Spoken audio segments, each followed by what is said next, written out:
Dans cette vidéo, je vais t'expliquer en détail comment est-ce que tu vas pouvoir personnaliser les différentes vues qui sont mises à ta disposition lorsque tu crées des bases de données.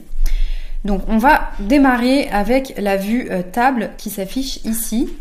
Donc première chose, quand tu as une base de données, quand tu crées une base de données, bien souvent le titre s'affiche ici. La première chose que tu peux personnaliser pour moduler l'affichage, c'est de venir masquer éventuellement le titre de la base de données. Moi, c'est quelque chose que je fais régulièrement puisque je n'aime pas voir afficher le titre de mes bases de données. Donc, je les masque systématiquement. Si tu souhaites le faire réapparaître, il suffit de cliquer sur la vue et de cliquer de nouveau sur afficher le titre de la base de données pour le voir réapparaître de nouveau. Donc ça, c'est l'une des premières options, mais qui n'est pas propre à la vue table, qui est disponible sur toutes les vues. Ensuite, on va également pouvoir personnaliser un certain nombre de choses en venant ici sur les trois petits points qui se situent à droite de ta base de données. Quand tu vas cliquer dessus, tu accèdes à un menu de commande. Donc celui-ci, je te l'ai déjà montré, mais tu vas pouvoir modifier la disposition, donc la vue est passée finalement d'une vue table à une vue Kanban, etc., etc. Donc tu peux le faire ça rapidement en cliquant sur disposition. Mais ce qui nous intéresse ici, c'est de rester sur la vue table pour te montrer ce que tu peux personnaliser sur cette vue. Donc en cliquant sur disposition, tu accèdes à plusieurs choses. De nouveau, tu peux décider si tu affiches ou si tu masques le titre de la base de données. Tu peux décider si tu affiches les lignes verticales ou non de ta base de données. Donc là, tu vois que comme je l'ai désélectionné, mes lignes ici verticales qui sont comprises en fait pour afficher les colonnes de mes propriétés disparaissent. Donc ça, c'est un élément visuel qui a été rajouté récemment. Tu peux décider si tu souhaites toujours renvoyer à la ligne ou pas. Donc ça, c'est dès que tu vas avoir des propriétés avec du texte, si tu as des lignes qui sont un peu à rallonge, plutôt que de couper le texte et de mettre trois petits points, eh bien ça va t'afficher, ça va faire un renvoi à la ligne de la même façon que ça le propose sur Excel. Donc ça, tu peux le sélectionner directement ici. Et enfin, tu peux aussi sélectionner ce que tu souhaites, le type d'affichage en fait de tes pages par défaut que tu souhaites. Donc c'est-à-dire que ici, moi je sélectionne systématiquement par défaut un affichage latéral, c'est-à-dire que, et je vais te le montrer juste après, quand je clique sur une page de ma base de données, le contenu de cette page s'affiche de façon latérale et donc il s'affiche sur le côté droit. Tu peux également l'afficher de façon centrée, c'est-à-dire que ça va ouvrir un petit aperçu de ta page de façon centrée, ou alors ça va carrément t'ouvrir cette page en pleine page. Donc comme tu peux le voir, tu peux sélectionner l'affichage que tu veux par défaut. Qu'est-ce que ça veut dire? C'est-à-dire voilà, si je clique sur ouvrir le contenu numéro 7, ça me l'affiche sur la droite et je peux accéder du coup à l'intérieur de ma page sans avoir besoin de sortir de cette première page. Ensuite, ça c'était pour tout ce que tu peux paramétrer du côté de la disposition. Ensuite, ici dans propriété, tu peux sélectionner ou désélectionner le type de propriété qui va s'afficher dans ta vue. Et donc ça fonctionne dans la vue table, mais ça fonctionne dans toutes les autres vues de la même façon. Donc par exemple, ici dans type de contenu, podcast, Instagram, etc., je peux, en cliquant sur l'œil, le décocher. Donc là, il passe dans la catégorie masqué pour la table. Je suis également décocher le statut. Si je le rajoute, eh bien, il vient de nouveau s'afficher. Et je peux également, en cliquant sur les 6 petits points, venir le glisser-déposer pour également moduler l'ordre d'affichage de cette colonne. Donc ça, c'est vraiment au choix. Soit je peux le faire via le menu ici sur les 3 petits points, mais je peux également le masquer directement depuis chacune des propriétés en cliquant dessus et en venant cliquer sur masquer la propriété ici. Donc j'ai vraiment 2 choix. Ensuite, je peux également intervenir sur mes filtres et mes tris. C'est l'objet de la prochaine vidéo, donc je ne vais pas trop m'attarder dessus, mais grosso modo, sur cette page, tu peux en fait moduler, accéder aux paramètres pour tes tris et pour tes filtres. Et enfin, tu vas également pouvoir utiliser la fonction groupe. Et donc là, par exemple, je peux utiliser la fonction groupe avec le statut. Et qu'est-ce que ça va avoir pour effet? C'est que sur cette vue table, je vais pouvoir créer des sous-groupes pour dissocier en fait mon contenu. Plutôt que d'avoir une seule table qui s'affiche avec mes statuts sur le côté, je peux décider d'afficher mon contenu sur les différents statuts. Et donc là, je vois que j'ai en cours et j'ai 3 contenus en cours. Dans idée, j'en ai qu'un seul, etc., etc. Donc ça, je peux le faire depuis la fonction groupe. Je peux aussi, par exemple, décider que tous les statuts qui sont vides, de ne pas me les afficher. et je peux bien sûr moduler l'ordre d'affichage ici en venant toujours dans le même principe, glisser, déposer mes différents statuts. Donc là, ça les a réordonnés. D'ailleurs, quand tu utilises la fonction groupe, ce qui peut être intéressant de faire, par exemple, c'est que là, si j'ai groupé par statut, l'onglet statut n'est plus forcément utile à voir apparaître sur la base de données, donc je peux le masquer, par exemple. Ensuite, dans par défaut, ça va simplement te permettre de jauger, ça je vais le retirer, pardon, hop, tac. Dans par défaut, ça va te permettre de jauger en fait combien de pages tu souhaites voir affichées dans ta vue table par défaut.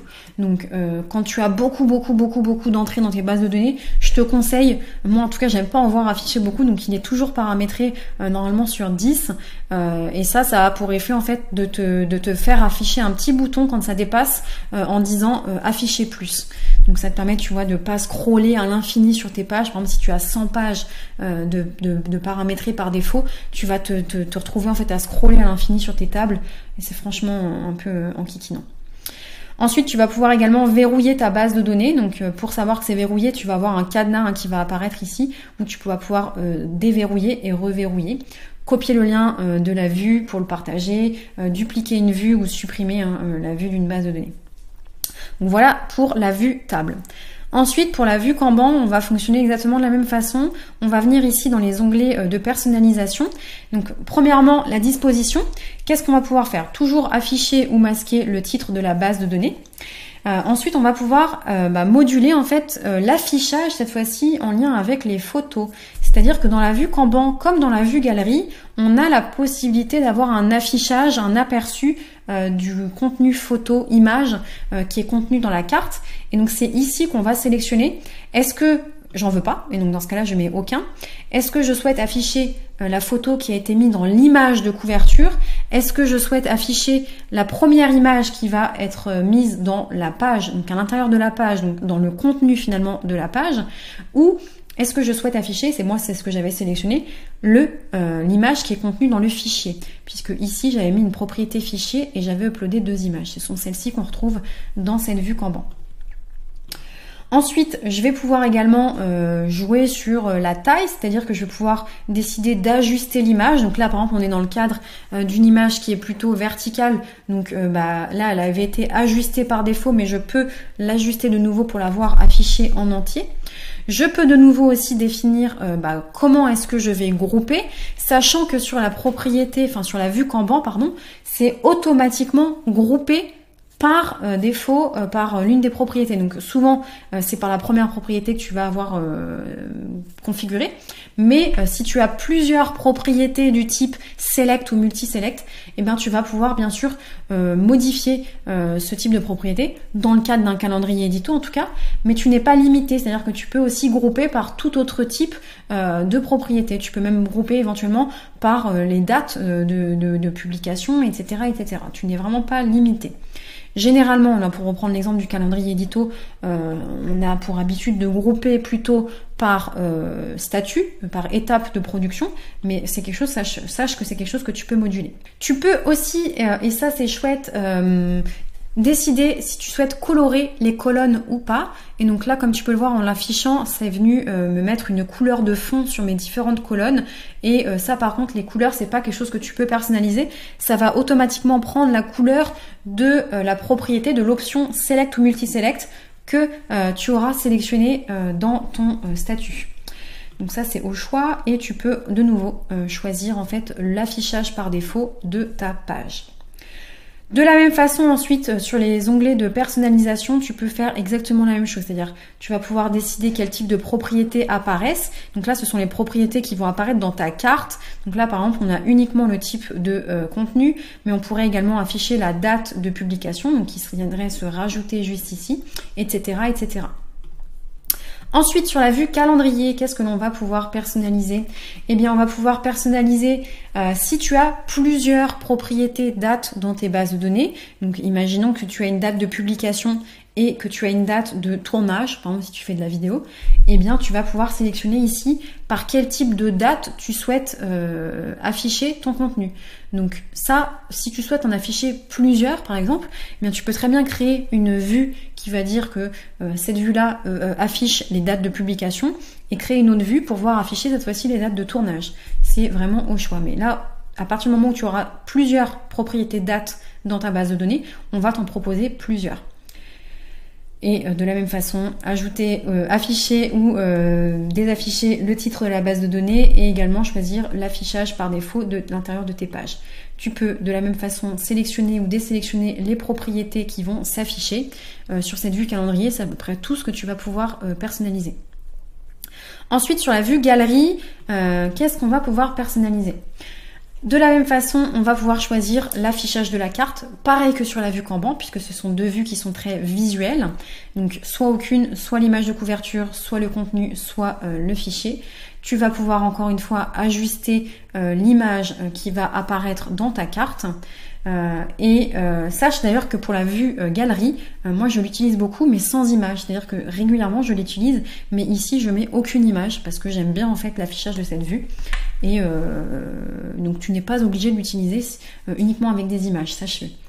Ensuite, ce qui est sympa, c'est que tu vas pouvoir également moduler la taille de tes cartes. Donc là, par exemple, on est sur une taille moyenne. Si je la passe en petit, tu vas voir que ça va se ratatiner. Et si je la passe en grand, par exemple, eh bien, ça va beaucoup plus être élargi. Petite astuce, si tu souhaites avoir un aperçu de ton feed Instagram, ce que je te conseille, c'est de retirer le plein écran et de venir ici te mettre en position petite. Hop. Tac. Et de cette façon, tu vas avoir 3 colonnes qui vont s'afficher et donc ça va reproduire éventuellement ton feed Instagram. Donc ça, c'est la petite astuce du jour, je dirais. Donc sur la vue galerie, voilà, c'est exactement, c'est tout ce qu'on peut personnaliser et on va retrouver exactement les mêmes infos de personnalisation. Donc le type de propriété que tu souhaites afficher dans ta carte, les tris, les filtres, les groupes et l'affichage par défaut du nombre de cartes qui va s'afficher. Pour la vue liste, cette fois-ci, eh bien, alors celle-ci, elle n'est pas très personnalisable dans le sens où tu vas voir qu'ici dans les personnalisations, on n'a rien. On a juste l'affichage de la page et afficher le titre de la base de données et les propriétés finalement classiques, donc afficher ou désafficher une propriété. Donc là, en fait, la particularité avec la liste, c'est que les propriétés s'affichent sur la droite. Donc par exemple, si je rajoute... qu'est-ce qu'on a ? Je vais rajouter fichier. Elles vont s'afficher de cette façon et tu vas pas pouvoir moduler en fait. Tu vas pas pouvoir centrer par exemple l'affichage. Tout va s'afficher comme ça et toi il va falloir que tu modèles en fait en fonction de l'affichage que tu auras sélectionné. Tu vois que les choses vont s'afficher plus ou moins bien. Donc à toi de moduler. Par exemple quand j'ai des checkbox, je sais que j'aime bien les mettre tout à gauche, donc tout à la fin, pour m'assurer en fait que ça fasse une colonne de checkbox et que ça fasse pas en fait des écarts comme tu peux le voir ici avec la différence de longueur entre article de blog et podcast par exemple. Ensuite pour la vue chronologie, qu'est-ce que tu vas pouvoir personnaliser ?